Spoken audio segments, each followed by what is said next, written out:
So I'll kind of go over my fuel pump setup real quick. So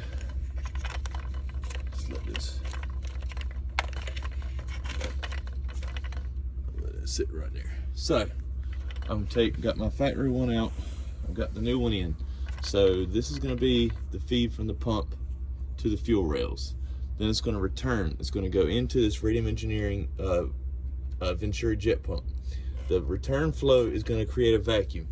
This sits out here, so that way the pump stays full, or the basket stays full, when I don't have to cut a hole in the bottom, so I don't know about fuel slosh. And I also got a 3/8 barb fuel sock, 90 degrees, so that it lays on the bottom. And then I got all of these right here, so it kind of weights it towards the bottom. So that's the fuel pump setup. So I'll show you the regulator and stuff once I get to that point. All right, so what I did for the regulator, so I don't know if you can see the dash 8 coming up behind the firewall, or between the firewall and the back of the motor. But I go to a quick connect dash 8 to my E85 content sensor. It feeds the fuel rail. Comes out of here, out of the Schrader valve, with dash 6, go back behind the motor, and then I feed the regulator, and then return goes right here to my factory original feed for the fuel rails. And it has no issues. I've got it down to where I've got the pressure up to 58 psi, and it was super easy. I did have to make a quick change. I just got out from underneath the truck. I had the original, the new feed I ran, it was coming up like right there, and I didn't like how close it was to the header, so I just kind of moved it over the front drive shaft, and got it all secured up there, so it's out of the way of that, and now it's nowhere near the exhaust. So I'll flip the camera around. All right, so some other things I want to talk about. So I don't have any issues with fuel pressure that I can tell, and from all the research that I've done, going from a returnless to a return in the manner that I did is good up to some decent horsepower builds. I've seen where people are up to like 752 to the wheel and not having any issues that way. I don't think I'm even going to touch that. I ain't going to say not, but I don't plan on it, you know, because this is my daily driver. I want to keep it reliable as long as I can. But some things that I want to touch on that I had issues with the first time I did this. So the first time I did this, I went Hellcat pumps at the 525. So I had the same Venturi set up. It wasn't quite as nice as the way I have it set up now. It was just that corrugated hose coming down into the bottom that floats. So I don't know if I was getting aeration or what, but anyhow, so it come out of the basket to the fuel regulator, returned out of the regulator back to the tank, and then out of the regulator to the fuel rail. I hear that's not the most recommended way of doing it. So the reason I took the fuel system out was because after the truck would get warm and I would shut it off, I would have long cranks. So when it first happened, I thought, oh, well, I don't have a check valve, even though it says those pumps have check valves, some of them don't.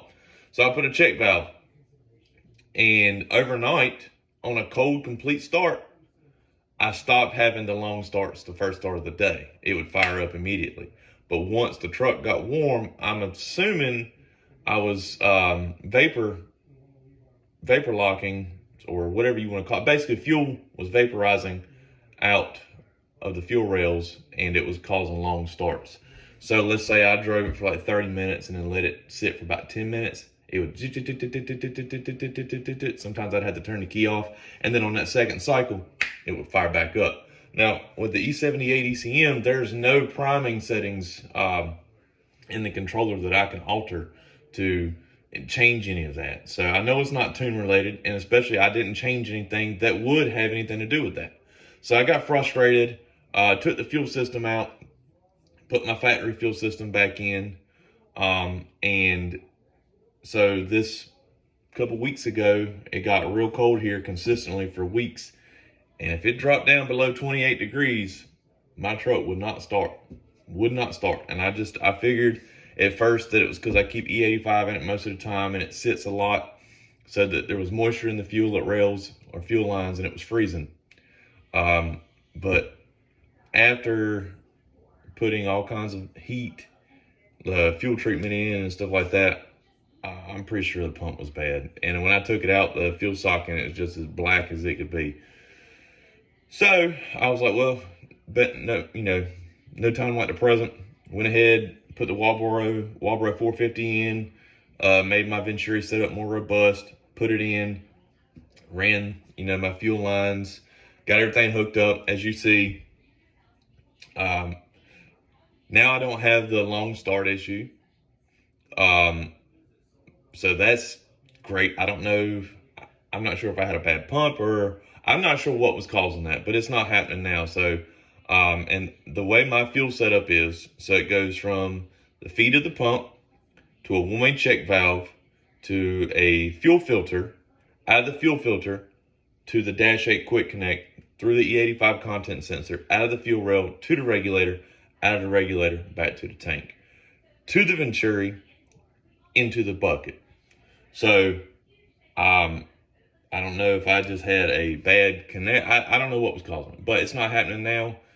So next thing to do is I just need to get the couple of things welded for my intake tube to go into the intake, V-band for my downpipe, and wastegate flange on the crossover. And then after our mountain trip next month, I'm going to be putting everything on. So just wanted to go over the fuel system. Comment if you got any questions, and if I think of anything else, I'll post a video on it. One more thing, so don't judge me on the return. That little, I don't like it, so that is definitely getting changed. So I'm gonna make it a little bit longer so that it's more clean. Or I might just make a real short piece of Dash 8 and then just go straight. But I think that the 180 degree like that could be clean with a longer hose. And I've got plenty more Dash 8 left, so I'm gonna just make a new hose and then clean that up too. So before you comment and be like, oh, that looks like shit, I know it does. And I have seen people do worse. So, but I just wanted to clear that up as well.